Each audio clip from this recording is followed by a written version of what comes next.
செல்லும் பொழுது ஒரு சமைத்த மீனையும் எடுத்துக்கொண்டு போகிறார்கள். தன்னோடு ஒரு வழித்துணைக்கு ஒரு ஹாதிம் ஒருவரையும் அழைத்துக் கொண்டு போகிறார்கள்.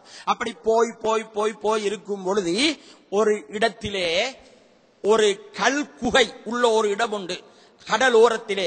அந்த இடத்திலே கை கால் முகம் கழுகுவதற்காக கடலிலே இறங்குகிறார்கள் மூசா அலைஹிஸ்ஸலாம். தன்னுடைய அந்த ஹாதிம் அவர்களிடத்திலே அந்த மீன் ஏனைய பொருள் எல்லாம் பிரயாணத்துக்கு தேவையான பொருள் எல்லாம் கொடுத்து விட்டு போனார்கள். அந்த நேரத்தில் அந்த மீன் திடீரென்று உயிர் பெற்று மறைந்தது. இப்பொழுது மூசா அலைஹிஸ்ஸலாம் கைகால் முகமெல்லாம் கழுகி கொண்டு வந்து தொடர்ந்து பிரயாணம் செய்யறாங்க. இரவு முழுதும் போய் காலையில தான் போய் ஒரு இடத்துல உட்கார்ந்து கொண்டு காலை சாப்பாட்டை கொண்டு வாங்க. அவங்க ரொட்டி ஈச்சம்பழம் எல்லாம் கொண்டு போய் தீப்பாங்க. அந்த ஈச்சம்பழம் ரொட்டியை எடுக்கிறதுக்காக வேண்டி அவங்க தயாராகும் பொழுது அந்த வேலைக்காரர் சொல்றாரு, மீன் அந்த மீன் அது பெய்த்துது. எங்க பெய்த்துது? நீ சரியான ஆளே. மீன் எங்க இடத்துல மறையுதோ அங்கதான் நான் தேடி வந்த பெரியார் இருக்கிறார். அதுக்காகத்தான் நான் வந்ததே. மீன் மறைஞ்சத நீ இப்பயா சொல்றாய்? மறைஞ்ச இடத்திலேயா சொல்லி இருக்க வேணும். நீ சரியான என்ன கஷ்டப்படுத்தி போட்டாய். எவ்வளோ கஷ்டப்பட்டு பாடுபட்டு துன்பப்பட்டு அல்லல் பட்டு இந்த பிரயாணத்தை நான் வந்தேன். சரி, இப்ப திரும்ப போகணுமே அந்த இடத்தை தேடி. திரும்பி வராங்க. திரும்பி வந்து வந்து எத்தனையோ மைல் திரும்பி வந்த பின்னால்தான் அந்த இடத்தை அடைகிறாங்க. அந்த இடத்துல தான் ஹில்ர் அலைஹிஸ்ஸலாம் அவர்களை மூசா அலைஹிஸ்ஸலாம் சந்திக்கிறார்கள். மூசா அலைஹிஸ்ஸலாம் அவர்கள்ட்ட சொல்றாங்க, நீங்க எனக்கு அறிவுகளை கட்டுத்தாங்க. அப்ப மூசா அலைஹிஸ்ஸலாத்துக்கு சொன்னாங்க ஹில்ர் அலைஹிஸ்ஸலாம், எனக்கிட்ட அறிவு கற்க நீங்க சக்தி பெற மாட்டீங்க.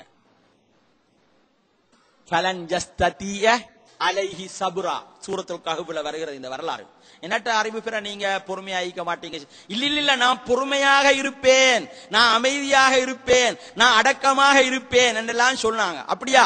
நான் என்ன செஞ்சாலும் ஏன் எதற்கு என்று கேட்கப்படாது.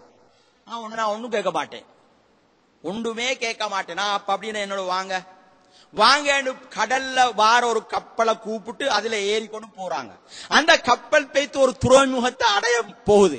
அந்த கப்பல்ல ஒரு ஓட்டைய போட்டாங்க ஹில்ர் அலைஹிஸ்ஸலாம். இப்ப இவங்க என்ன செய்யணும்? சிஷியர் இப்ப ஷேகுதான் ஓட்ட போட்டாரு. சிஷியர் என்ன செய்யணும்? வாய மூடிக்கொண்டு சும்மைக்கணும். வெளியில பார்த்தா அது குத்தமாகத்தான் தெரியும். குத்தமானாலும் சரி சுத்தமானாலும் சரி, நீ உன வாய பத்தி நீ சும்மா நீ முறியுது. அவர் ஷேக், நீ தான் அறிவு படிக்க போனார். அவர் உன்னுடைய குருநாதர். பேசாமிரி என்று தானே சொன்னாரு. அவர் பேசாமிக்கல. அவர் என்ன சொன்னாரு? என்ன நீங்க செஞ்சா நியாயம்? ஓட்டிய போட்டீங்களே. நான் சொன்னேனே உனக்கு பேசாமிகள், நீ பேசாமிக்க, நீ பொறுமையாயிக்க மாட்டேன். உனக்கு எனக்கு இல்ல நான் பேசாமைப்பேன். இப்ப தொடர்ந்து போறாங்க. பேத்துக்கு அந்த துறைமுகத்தை அதை அடைகிறாங்க. கரையில ஏறி பேத்து கொண்டிருக்கிறாங்க. போய் கொஞ்சம் தூரம் போகல கொஞ்சம் பேர் விளையாடி கொண்டிருக்கிறார். ஒரு புள்ளையிட களத்தை முறிச்சு கொலை செஞ்சு போட்டாங்க மூசா ஹில்ர் அலைஹிஸ்ஸலாம். என்ன செஞ்சீங்க நீங்க? பாவமே, நான் சொன்னேனே உனக்கு பொறுமையாயிக்கலாம், நீ உனக்கும் எனக்கும் சரியா, நீ போட்டான். இல்ல நான் பொறுமையாக இருப்பேன் சொன்னாங்க. இதெல்லாம் கெட்டு கதையா? குர்ஆன். சந்தேகம் வந்தா ஈமான் போய்விடும். அல்லாஹ் தஆலா சூரத்துல் கஹ்ஃப்ல சொல்றான். கொலை செஞ்சாங்க. கொலை செஞ்சு போட்டு இன்னும் கொஞ்சம் தூரம் போறாங்க. அந்த ஊர்ல உள்ளவங்க இவங்களை திரும்பி கூட பார்க்கல. அந்த ஊர்ல உள்ளவங்க திரும்பி கூட பார்க்கல. அப்படி அந்த ஒரு ஊருக்கு போனா இஸ்லாமிய ஒரு சம்பிரதாய ஒரு பாரம்பரிய பழக்க வழக்கம் என்னன்னா, ஒரு ஊருக்கு புதிய ஒரு ஆள் வந்தா அவங்கள நாங்க கூட்டி கொண்டு போய் உபசரிக்கணும், அவங்களுக்கு விருந்து கொடுக்கணும். சீனம் கோட்டை பண்டைய காலம் தொட்டு வெளியூர்களிலே இருந்து வருகிறவர்களுக்கெல்லாம் புகலிடம் கொடுத்த ஒரு ஊரு. அல்லாஹு தஆலா உங்களோட முன்னோர்கள் செய்த மிகப்பெரிய கைங்கரியத்தின் பாக்கியத்தை இப்பொழுது நீங்கள் பெற்றுக் கொண்டிருக்கின்றீர்கள். அன்று ஷேகுமார்கள் வந்தார்கள், மிக பெரிய உலமாக்கள் எல்லாம் இந்த ஊருக்கு வந்தார்கள், ஹலீஃபாக்கள் வந்தார்கள். அவர்களெல்லாம் மன மகிழ நீங்கள் கவனித்தீர்கள் உங்களுடைய முன்னோர்கள். அவர்கள் உங்களுடைய ஊருக்கு துஆ செய்தார்கள். அந்த துஆவுடைய பரக்கத்தின் பெருபேறு சீனம் கோட்டை எந்த ஊருக்கு போனாலும் எந்த ஊருக்கும் இல்லாத செல்வாக்கு, எந்த ஊருக்கும் இல்லாத சிறப்பு, எந்த ஊருக்கும் இல்லாத மதிப்பு உங்களுடைய ஊருக்கு அல்லாஹ் தஆலா தந்து கொண்டே இருக்கிறான். இது உங்களுடைய முன்னோர்கள் உங்களுக்கு தேடி தந்த ஒரு பெரிய செல்வம். நீங்க எல்லோருமே ஒத்துமையாக அன்பாக சகோதர பாசத்தோடு அதை கடைசி வரைக்குமே இந்த முன்மாதிரிகளை கொண்டு செல்வது உங்களுடைய தலையாய கடமை. அது அப்படி இருக்க அந்த இரண்டு இறைநேசர்கள் ஹில்ரு அலைஹிஸ்ஸலாம் மூசா அலைஹிஸ்ஸலாம் ஒரு ஊருக்கு போறாங்க. அந்தோட்டியா அந்த ஊருக்கு பேரு. அந்த ஊர்ல ஒருத்தரும் திரும்பியாலும் பார்க்கலாம் இல்ல கவனிக்கலாம், நீங்க யாரு, உங்களுக்கு என்ன செய்யணும், ஒன்றும் பேசல. திரும்பி வராங்க. வரும் பொழுது அந்த ஊர்ல ஒரு மதில் கட்டப்பட்டிருக்குது. அந்த மதில் விழப்போகுது, சாஞ்சி விழப்போகுது. அத ஹில்ரு அலைஹிஸ்ஸலாம் நேராக்கினாங்க.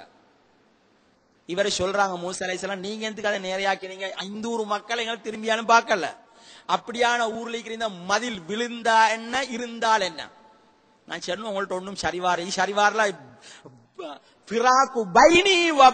இதோட நீ பிரிஞ்சு போ. இப்ப இதுக்கு மேல இடம் இல்ல. இவ பிரிஞ்சு போறாரு மூசா அலைஹிஸ்ஸலாம். இன்னும் பொறுமையாக இருந்தா இன்னும் எத்தனையோ விஷயத்தை படிச்சு கொண்டு இருக்கலாம் எல்லாம் விளக்கங்கள் சொல்லப்படுகிறது. இப்ப பிரிஞ்சு போற கட்டத்துல மூசா அலைஹிஸ்ஸலாத்துக்கு அவங்க சொன்னாங்க, அந்த கப்பல்ல நான் ஓட்ட போட்டேனே, அந்த கப்பல் பேத்தி சேருகிற ஹாபர், அந்த ஹாபர்ல ஒரு அரசன் நிற்கிறான், நல்ல பசுந்தான கப்பல் எல்லாம் எடுத்துக்கொள்றான். இந்த கப்பல் ஒரு மிஸ்கீன்களுக்குரிய கப்பல். இந்த கப்பலை எடுக்க கூடாது, அதுக்குத்தான் நான் ஓட்ட போட்டேன். ஓட்ட உள்ள கப்பல் அவன் எடுக்க மாட்டான். அப்ப நான் ஓட்டைய போட்டதுனால அவன் எடுக்க மாட்டான், அதுக்குத்தான் நான் ஓட்ட போட்டேன். அந்த ஒரு புள்ளைய நான் கொலை செஞ்சேனே, அந்த புள்ள பெருத்தா அவங்களோட தாய் தகப்பெல்லாம் காபிரா போவாங்க அந்த புள்ளையால. அதனால அந்த புள்ளைய நான் கொலை செஞ்சேன், அல்லாஹ் வேற ஒரு குழந்தை அவங்களுக்கு கொடுப்பான். இந்த ஊர்ல இருக்கிற அந்த மதில் இருக்கிறதே, அந்த மதில் ஒரு சாலிகான ஒரு மனிதர் மௌத்தா போறதுக்கு முன்னால அவங்களோட புள்ளைகள், சின்ன புள்ளைகள், அவங்களுக்குரிய சொத்துகள் எல்லாம் குழிய தோண்டி புதைச்சி அடையாளத்துக்கு ஒரு மதில் எழுப்பினார். அந்த மதில் விழுந்தால் அந்த சொத்து வெளியே வரும். அது பாதுகாப்பாக இருக்கிறதுக்கு தான் நான் மதில நேரையாக்கினேன். இப்ப நீ பெய்த்துட்டு வா, உனக்கும் எனக்கும் ஒரு தொடர்பு இல்லையா அனுப்பிட்டாங்க. பொறுமையா இருந்தா இன்னும் எத்தனையோ படிச்சுக்கலாம், பெய்த்து வான்னு அனுப்பிட்டாங்க. இந்த வரலாறு அல்லாஹ் சூரத்துல் கஹ்ஃப்ல சொல்லும் பொழுது அந்த ஊர் மக்கள், அந்தோட்டியா மக்கள் இரண்டு இறைநேசர்களுக்கும் அந்த இரண்டு இறைநேசர்களுக்கும் விருந்து கொடுக்காமல் ஒதுங்கிக் கொண்டார்கள் என்று அல்லாஹ் தஆலா சொல்லி காட்டுகிறான். இப்ப ரசூலுல்லாஹ்வுடைய காலத்துல குர்ஆன் இறங்கினா குர்ஆனில் அல்லாஹ் தஆலா இத சொல்றான், அந்த ஊர் மக்களுக்கு அது வெட்கம். உலகத்துக்கு வழிகாட்ட வந்த குர்ஆனில எங்கட ஊரை தரக்குறைவாக அல்லாஹ் தஆலா இப்ப விமர்சிக்கிறான். அந்த ஊரு மக்கள் ரசூலுல்லாஹ் இடத்துல வந்தாங்க, அந்தோட்டியா மக்கள் வந்தாங்க.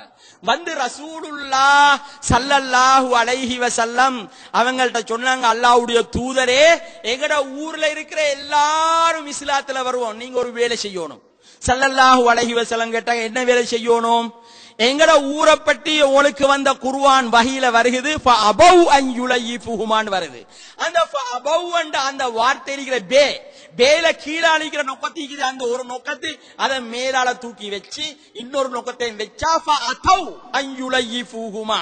அந்த அந்தோட்டியா மக்கள் இறைநேசர்களுக்கு விருந்து கொடுப்பதற்கு போட்டி போட்டுக் கொண்டார்கள் என்ற கருத்து வருது. அந்த மாதிரி செஞ்சா நாங்க எல்லாரும் வருவோம். ஸல்லல்லாஹு அலைஹி வஸல்லம் சொன்னாங்க, அது எனக்கு இயலாது, அல்லாஹ்வுடைய குர்ஆனில விளையாட முடியாது என்று அருமை நாயகம் ஸல்லல்லாஹு அலைஹி வஸல்லம் அவர்கள் பின்வாங்கினார்கள். அப்ப அப்படியான குர்ஆனை வச்சுக்கொண்டு இன்றைக்கு வெளிரங்கமான கருத்து மட்டும் போதும், உள்ரங்கமான கருத்து தேவையில்லை. எத்தனையோ ஜாய் கூத்துகள் வஹாபிகள் செய்யறாங்க உலகத்துல. பெரிய அட்டகாசமும் அநியாயமும் குர்ஆனுக்கு விரோதமாக நடந்து கொண்டிருக்கிறது. தடியெடுத்தவன் எல்லாம் வேட்டைக்காரனாக மாறிக்கொண்டு போறாங்க.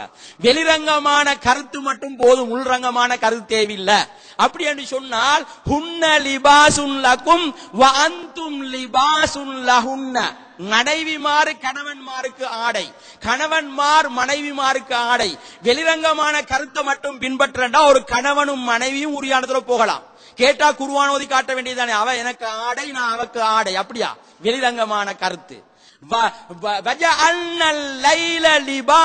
இரவை உங்களுக்கு நாங்கள் ஆடையாக அமைத்து தந்தோம் என்று அல்லாஹ் சொல்கிறான். ராவைக்கு எல்லாரும் சூட்டெல்லாம் கழட்டி போட்டு வெளியில போக வேண்டியதானே, அல்லாஹ் சொல்லிக்கிறான் ராவண்டா அது ஆடை. அந்த ஆடைக்கும் பொழுது இந்த ஆடை தேவையில்லை. அப்படியா? வெளிரங்கமான கருத்து மட்டும் அல்ல, குர்ஆனுக்கு உள்ரங்கமான கருத்தும் இருக்கிறது, வெளிரங்கமான கருத்தும் இருக்கிறது. ஆகவே எப்பொழுதும்